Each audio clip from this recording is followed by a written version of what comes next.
Pues no puede ser más interesante la entrevista que les ofrecemos a continuación. Todos nos preguntamos a esta hora cómo es negociar con Donald Trump. Bueno, pues hay alguien que lo sabe muy bien porque lo ha hecho. Es Arantxa González Laya, exministra de Asuntos Exteriores del Gobierno de España. Gracias por atendernos. Siempre un placer. Bueno, vamos a ver, muchas preguntas, la verdad, sobre la mesa. Vamos poco a poco. Usted fue ministra de España durante la primera administración de Donald Trump. ¿Cómo son las reuniones en el despacho Oval? Bueno, más que las reuniones en el despacho Oval, creo que lo importante es cómo uno negocia con alguien que hace gala y proyecta fuerza. Y creo que se hace desde la fuerza. Se hace con calma, se hace con paciencia, se hace con determinación, pero se hace desde la fuerza. No se hace desde la debilidad. Y por eso es tan importante que hoy nosotros, todos, también Estados Unidos, refuercen al presidente Zelensky, que representa al país que ha sido agredido. No se puede entrar en una negociación llamada de paz, debilitando a aquel que ha sido agredido. Hay que reforzar. Se negocia desde la fuerza, se negocia con Donald Trump o se negocia con él, con Putin, desde la fuerza, no desde la debilidad. En su opinión, hemos visto muchas veces esa secuencia. ¿Reaccionó bien Zelensky? Porque fue una encerrona. Bueno, pero claro, ahí está el problema.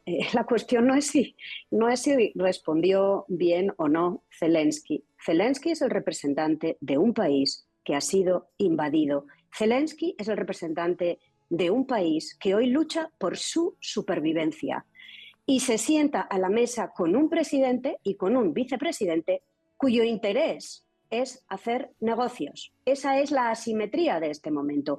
Uno lucha por su país, el otro lucha, se pelea por sus intereses económicos. Y yo siento, viendo la secuencia, que hubo mucho de encerrona.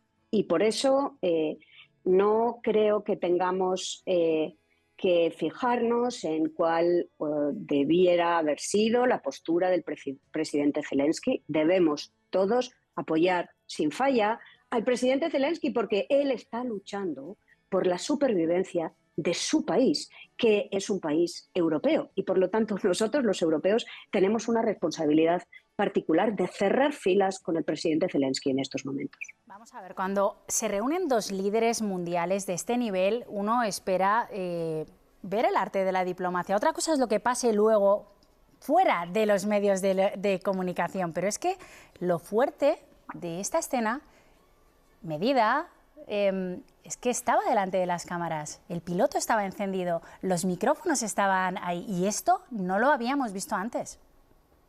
No, es una nueva manera de hacer, no es un presidente habitual, no es una manera de hacer habitual, no es la manera de hacer de un aliado, no es la manera de hacer de alguien que se coloca del lado de la legalidad internacional, no es la manera de hacer de alguien que respeta el derecho internacional, es la manera de hacer de alguien que ha hecho de la política el arte del negocio, no de la negociación, del negocio.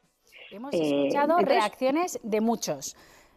Dos cosas han llamado la atención hasta ahora. La primera, casi todos los líderes europeos apoyan a Zelensky, pero tampoco todos.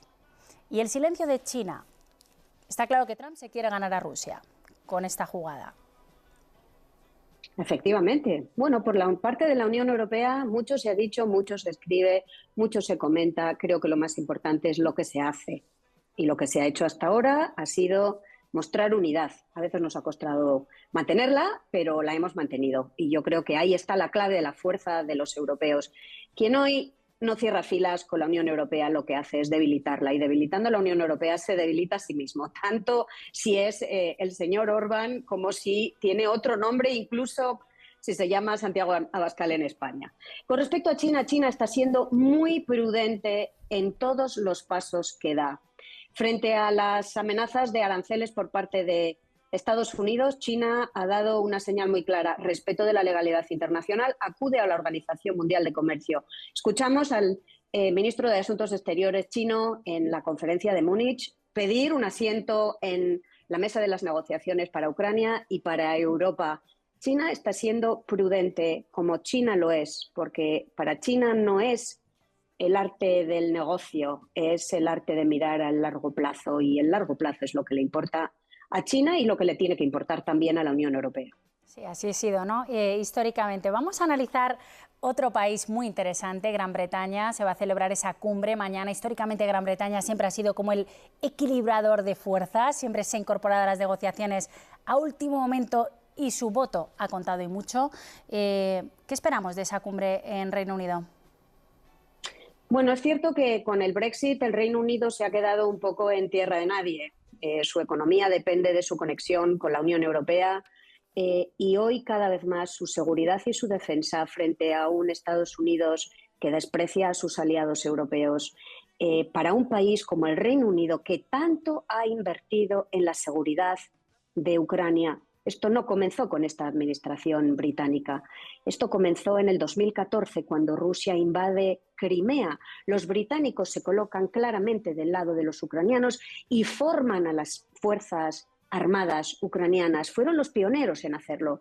Por eso hoy se encuentran en una posición incómoda. Saben que siempre han sido un poco un puente entre Europa y Estados Unidos, pero hoy, en un momento en el que Estados Unidos abandona a Europa, tienen que ser también muy cuidadosos de qué lado se colocan. Va a ser muy importante escuchar su voz y buscar un entendimiento. Quizás este sea el momento para buscar un entendimiento entre el Reino Unido y la Unión Europea, teniendo como tenemos ahora un desafío existencial que es el de la seguridad y la defensa del continente europeo en un momento en el que los Estados Unidos se desentienden de él. La gente a lo mejor se está preguntando, ¿por qué nos muestran esa puerta de Downing Street? Bueno, estamos esperando la llegada de Zelensky en ese encuentro que organiza como anfitrión el premier británico. Pregunta obligada, no, obligadísima. El eje transatlántico está en peligro de muerte. Se creó en 1949, al final de la Segunda Guerra Mundial, con los aliados frente a Rusia por ese bloqueo de Berlín. ¿Y ahora qué va a pasar con la OTAN?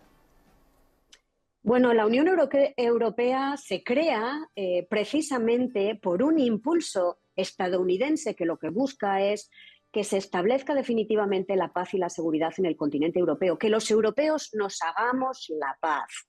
Y para ello, en ello invierten unos grandes esfuerzos y quieren además que los europeos nos unamos porque ven la Guerra Fría que llega, ven una Unión Soviética en aquel momento que busca plantarle cara a Estados Unidos y usar Europa como esfera de influencia.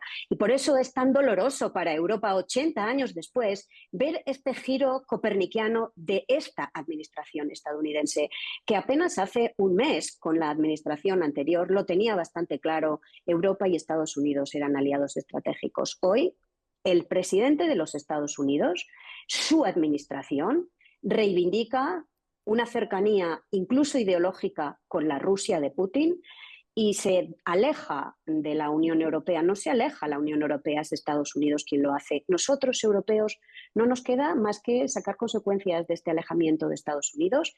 No sabemos cuánto va a durar, no sabemos cuánto va a tener de permanente, no sabemos cómo va a reaccionar también el pueblo estadounidense, cómo va a reaccionar el establecimiento militar estadounidense que tanto ha invertido y a quien tanto sudor y lágrimas le ha costado también la defensa de Estados Unidos frente a la Unión Soviética y frente a Rusia después. Luego nosotros a lo nuestro, reforcemos la Unión Europea, hagámoslo con nuestros medios, hagámoslo con nuestros principios de democracia, de respeto a la legalidad internacional y seremos, quizás hoy nos sentiremos un poco solos y quizás un poco débiles, pero miremos esto a medio y largo plazo, saquemos nuestras conclusiones y pongámonos a trabajar hoy. Ha sido un placer. Arantxa González Laya, exministra de Asuntos Exteriores de España. La próxima vez en plató. Aquí le esperamos. Gracias por atender al 24 horas. Gracias a vosotros.